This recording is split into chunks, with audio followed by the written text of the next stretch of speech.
आज हम पद्म पुराण पर बैसाख मास के संबंध में 3 प्रेतों के उद्धार की कथा है, उसके बारे में जानते हैं। जो सब कुछ करने में असमर्थ हों, वह स्त्री पुरुष यदि पूर्वोक्त नियम से होकर बैसाख मास की त्रयोदशी, चतुर्दशी और पूर्णिमा 3 दिन भक्ति से विधिपूर्वक प्रातः स्नान करे तो सभी पापों से मुक्त होकर अक्षय स्वर्ग को प्राप्त करता है। इस विषय में एक प्राचीन इतिहास है जिसमें एक ब्राह्मण का महान वन के भीतर प्रेतों के साथ संवाद होता है। धन शर्मा नामक ब्राह्मण, उसमें पाप बिल्कुल नहीं था। एक दिन वह कुश के लिए वन में गया। वहां उसे 3 प्रेत दिखाई दिए। 3 प्रेतों को देखकर उसका मुंह सूख गया और पूछा, तुम लोग कौन हो? यह नरक की अवस्था तुम्हें कैसे प्राप्त हुई? और भय से अंदर काफी डरा हुआ था। अंत में उसने भगवान विष्णु का नाम लिया। भगवान विष्णु का नाम लेते ही वो प्रेत संतुष्ट हो गए और उनके भाव पवित्र हो गए और ब्राह्मण के कहे हुए वचन से उनके बड़ी प्रसन्नता हुई। उसके पूछने पर प्रेत इस प्रकार बोले, तुम्हारे दर्शन मात्र से और तुम्हारे मुख से श्री विष्णु का नाम सुनने से इस समय हमें दूसरे भाव प्राप्त हो गए हैं। मेरा भाव बदल गया है। इस प्रकार मैं आपको अपना परिचय देते हैं। पहला बोला, मैं कृतघ्न नाम का प्रेत हूँ।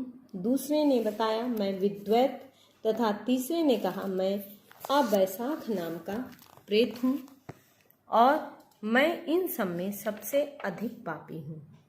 अवैशाख नाम के प्रेत ने कहा, मैं पूर्व जन्म में ब्राह्मण था। मध्य प्रदेश में मेरा जन्म हुआ था और मैंने बैसाख मास में भगवान मधुसूदन का पूजन नहीं किया, विद्वान पुरुषों को दान से संतुष्ट नहीं किया और मैंने कोई भी वैदिक कर्म नहीं किया।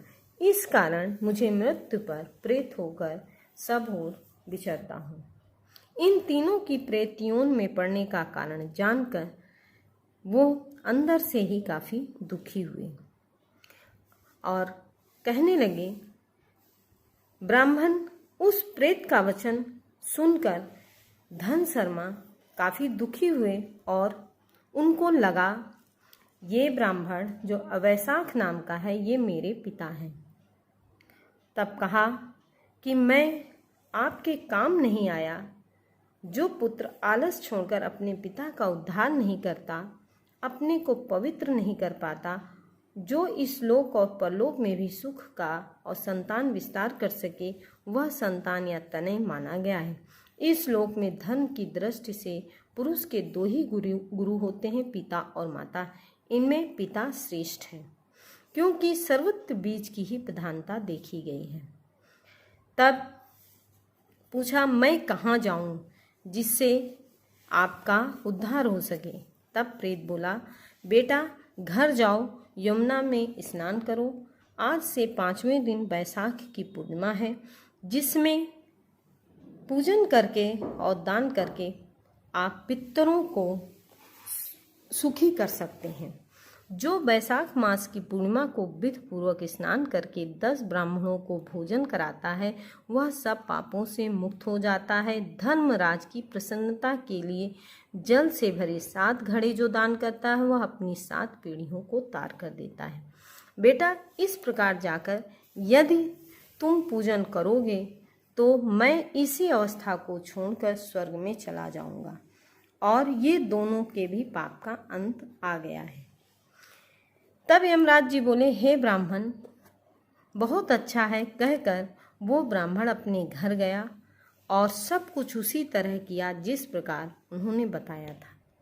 बैसाख मास की पूर्णिमा को आनंद पूर्वक स्नान किया, बहुत सा दान किया, पृथक पृथक पुण्य प्रदान किया और पवित्र दान के संयोग से वे सब आनंदमग्न होकर विमान पर बैठकर स्वर्ग को चले गए। इस प्रकार श्री हरि के प्रिय मास बैसाख मास के व्रत का पालन किया और यदि कोई व्यक्ति पालन करता है तो वह मेरु पर्वत के समान बड़े उग्र पापों को जलाकर भस्म कर डालता है। विप्रवर, तुम पर अनुग्रह होने के कारण मैंने यह प्रसंग संक्षेप में बता दिया है। जो मेरे कहे हुए इस इतिहास को भक्तिपूर्वक सुनेगा वह भी सब पापों से मुक्त हो जाएगा और उसे मेरे लोक यमलोक में आना नहीं पड़ेगा। वैशाख मास के व्रत का विधिपूर्वक पालन करने से अनेकों बार किए हुए ब्रह्म हत्या आदि पाप भी नष्ट हो जाते हैं। यह निश्चित है वह पुरुष अपने 30 पीढ़ी पहले के पूर्वजों और 30 पीढ़ी बाद की संतानों को भी तार देता है। इस प्रकार हमें वैशाख मास के महत्व को जानना चाहिए और उसी प्रकार कर्म करने चाहिए। धन्यवाद।